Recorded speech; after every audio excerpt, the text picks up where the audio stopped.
how does your PhD work? Because one of the things when people say I do a PhD is I think about is like how do you fund it and Right.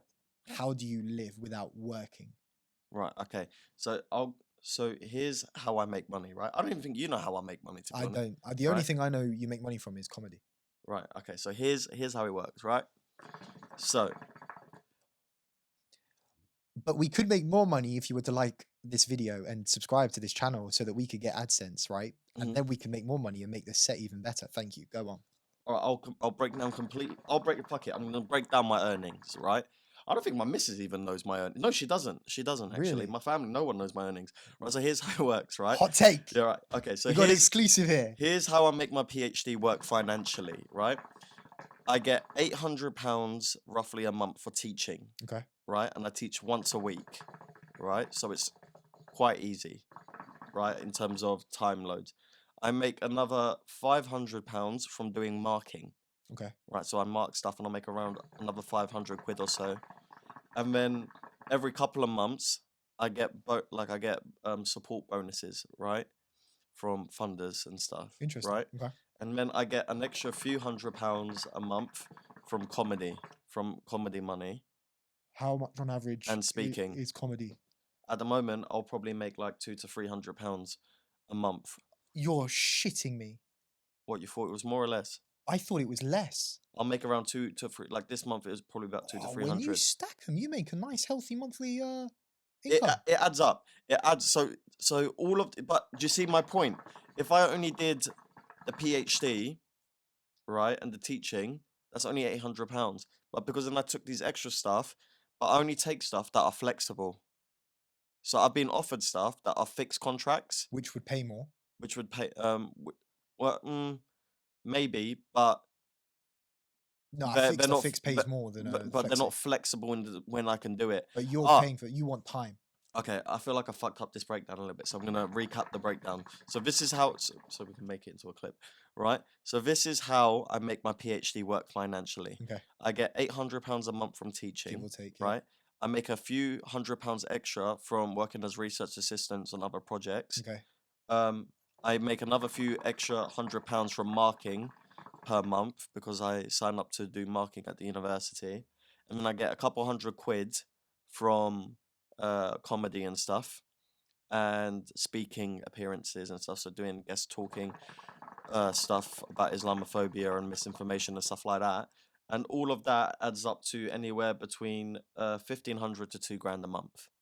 And how many outgoings do you have? Do you have a significant amount of outgoings or not? Not really, no. So it works. Oh, so you've really made this work for you. So it was just about being smart and making it work financially. And I didn't have any of this plan. I just knew I wanted to do a PhD. And I was like, do the PhD, work it out as you go along. And just hope and pray that things are gonna come across your table to make money. And they did. And now I can do essentially what I want and make the same amount of money as someone who would be working a fixed term contract somewhere. Facts. Because that's the ballpark of me. Yeah. That between that £2,000 and well, for me it's 1,500 to £2,000. That was my ballpark figure. So hmm I give up 8 hours of my day as a block, and I get paid that hmm a month. You've structured it so you get more time, free time, and you get the same amount, which just shows that a PhD is a viable financial solution if you were to choose to do one. The only day of the week where my time is fixed by a contract is the day I teach, and those are Fridays. But let's be And that's realistic. fine. If we were to go into a pandemic again, would you still be paid? You would still be paid for that time if you were to do it on Zoom, yeah? Last year, that's what happened. The entire year was Well, on that's Zoom. perfect. The So you're entire able year to was on work Zoom. from home. You're able to be in and around the things you wanted to do, create the content you wanted to do, And all of those things, I can, especially with the comedy and the guest talking appearances, that's only going to grow. and you that only increases in prices the more Mhm. knowledge that you gain. You're in your what? Your third year of your PhD or second? Third year. How many years is your PhD going to run? 4 years. 4 years.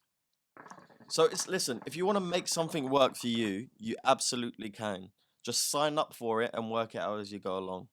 That's what I did. I had no clue how I was going to make money when I signed up to do my PhD, but Things come across your table, and you just need to be a yes man. Say yes to opportunities, and work it as you go along. So the teaching, right? The teaching might have been tricky this year, because I was like, well, what if I have to do 2 hours of teaching in Bristol on a Tuesday, and then on a Wednesday, and then on another 2 hours on a Friday, and have to go to Bristol 3 times a week? Yeah, That's not going to make it financially because you're viable. going up and down, up and down. But I had a conversation with my manager, and I said, can I put all my teaching blocks on one day? And she helped me, and she said yes. So you just spend the day in Bristol on Yeah, a Friday and you come back.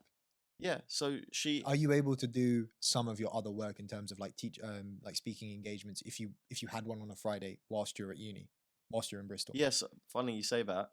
I'm doing a presentation in my lunch break on Zoom. Oh, perfect. Easy.